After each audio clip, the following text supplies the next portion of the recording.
యాక్చువల్‌గా చాలామందికి కన్ఫ్యూషన్ ఎక్కడ స్టార్ట్ అవుతుందంటే 10థ్ దాకా పెద్ద కన్ఫ్యూషన్ ఉండదు. 10థ్ దాకా అందరూ ఫస్ట్ తర్వాత సెకండ్ క్లాస్ అని అలా వచ్చేస్తుంది. ఇంటర్‌కి రాగానే ఇంటర్ తర్వాత ఏ స్ట్రీమ్‌లోకి వెళ్తే బాగుంటుందని చాలామంది అనుకుంటూ ఉంటారు. ఆ టైంలో యాక్చువల్‌గా పేరెంట్స్‌తో పాటు పిల్లలు అందరూ కన్ఫ్యూజ్ అవుతూ ఉంటారు. ఇటువంటి ఎడ్యుకేషన్ సమ్మిట్ నిజంగా ప్రతి ఇయర్ ప్రతి కార్నర్‌లో జరిగితే దానివల్ల ఏమవుతుందంటే అందరూ ఒకే రంగాన్ని ఎంచుకొని వెళ్తే మెడిసిన్ మాత్రమే కాకుండా అసలు ఇంకా ఇంజనీరింగ్ బ్రాంచెస్ కానీ బిజినెస్ ఫీల్డ్స్ కానీ ఎన్ని సెక్టార్స్ ఉన్నాయి, హాస్పిటల్ ఫీల్డ్స్లో ఎన్ని ఉన్నాయని చెప్పి ఈరోజు సమ్మిట్లో ఒక్కొక్కరు వాళ్ళ ఇన్ఫర్మేషన్ తెలియజేస్తుంటే వచ్చిన పేరెంట్స్ అందరికీ దట్స్ బిగ్గెస్ట్ ఎన్లైట్మెంట్ అనే చెప్పాలి. ఎందుకంటే ఈరోజు మనకి తెలిసి ఒక మార్గమే ఉంది అనుకున్న దగ్గర లేదు, ఇటువంటి ఫీల్డ్స్ కూడా ఉన్నాయని తెలిసినప్పుడు ఎవరో ఒక కిడ్ ఇన్స్పైర్ అయ్యి నేరుగా అక్కడికి వెళ్ళి ఇంకొక స్టార్టప్ స్టార్ట్ చేసి ఒక సౌత్ ఇండియా నుంచి ఒక నెక్స్ట్ లెవెల్కి వెళ్ళొచ్చు, ఒక బిజినెస్ స్టార్ట్ చేయొచ్చు, ఒక మెకానికల్ ఇంజనీర్ అవ్వచ్చు.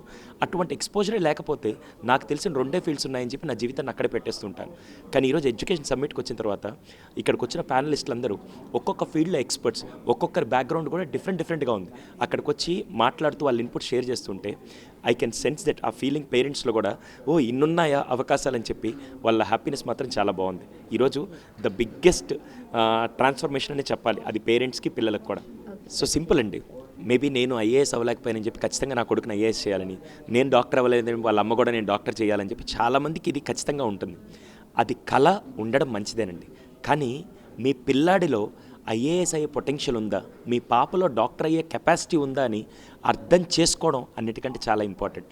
ఇప్పుడు ఒక కుందేలుకి చేపకి రన్నింగ్ రేస్ పెడితే ఎవరు గెలుస్తారంటే కుందేలు అన్నారంటే అది మీ మూర్ఖత్వం అవుతుంది. ఎందుకంటే చేప నేల మీద నడవలేదు, కుందేలు నీళ్ళలో ఈదలేదు. ఇప్పుడు మీరు కూడా మీ ఐడియాలజీని తీసుకెళ్ళి ఆ పొటెన్షియల్ లేని పిల్లల్ని ప్రెషర్ చేస్తూ ఉంటే డెఫినెట్గా వాళ్ళ రిజల్ట్ రాదండి. అప్పుడు ఏమనిపిస్తుందంటే నేను అనుకున్నది చేయలేకపోయాను, మా నాన్న ఎక్స్పెక్ట్ చేయలేనిది చేయలేకపోతున్నాను, ఇంకెందుకు ఈ జీవితం అని ఎక్కడో నేను ఒక బిగ్గెస్ట్ ఫెయిల్యూర్ అని చెప్పి వాళ్ళు ఫీల్ అవుతుంటారు. ఆ పాయింట్ రాకుండా ఉండాలి అంటే మై సిన్సియర్ రిక్వెస్ట్, సారీ ఈ పర్టికులర్ ప్రొఫెషన్ వాళ్ళు ఎక్సెల్ అవుతున్నారని నేను చెప్పను, కానీ ప్యాషన్తో ఉంటే ఖచ్చితంగా ఏ ఫీల్డ్ అయినా. ఈరోజు ఒక ఫోటోగ్రాఫర్ ₹1 కోటి సంపాదించే వాళ్ళు ఉన్నారు. ఈరోజు ఒక డాక్టర్ 10,000 సంపాదించడానికి కూడా కష్టపడే వాళ్ళు ఉన్నారు. It's not about the profession, మనం ఆ రంగంలో ఎలా వాల్యూ అడిషన్ చేస్తున్నాం. ఈరోజు ఫర్ ఎగ్జాంపుల్ ఒక మీలాగే మీడియా యాంకర్ అనుకోండి, యాంకర్లో 10,000 నెలంతా సంపాదించే వాళ్ళు ఉన్నారు, 10,000 నిమిషానికి ఛార్జ్ చేసే వాళ్ళు కూడా ఉన్నారు. అదేంటి, యాంకర్ అయితే అందరికి ఒకేలాగా ఉండాలి కదా, ఎందుకు ఉండట్లేదు? But it's not the profession, it's about the person. మీ పిల్లల్ని మీరు కనుక అలా పర్సన్ డ్రివెన్గా చేస్తే మాత్రం వాళ్ళు ఎక్కడికి వెళ్ళినా రాణిస్తారని మనస్ఫూర్తిగా చెప్పగలుగుతాను.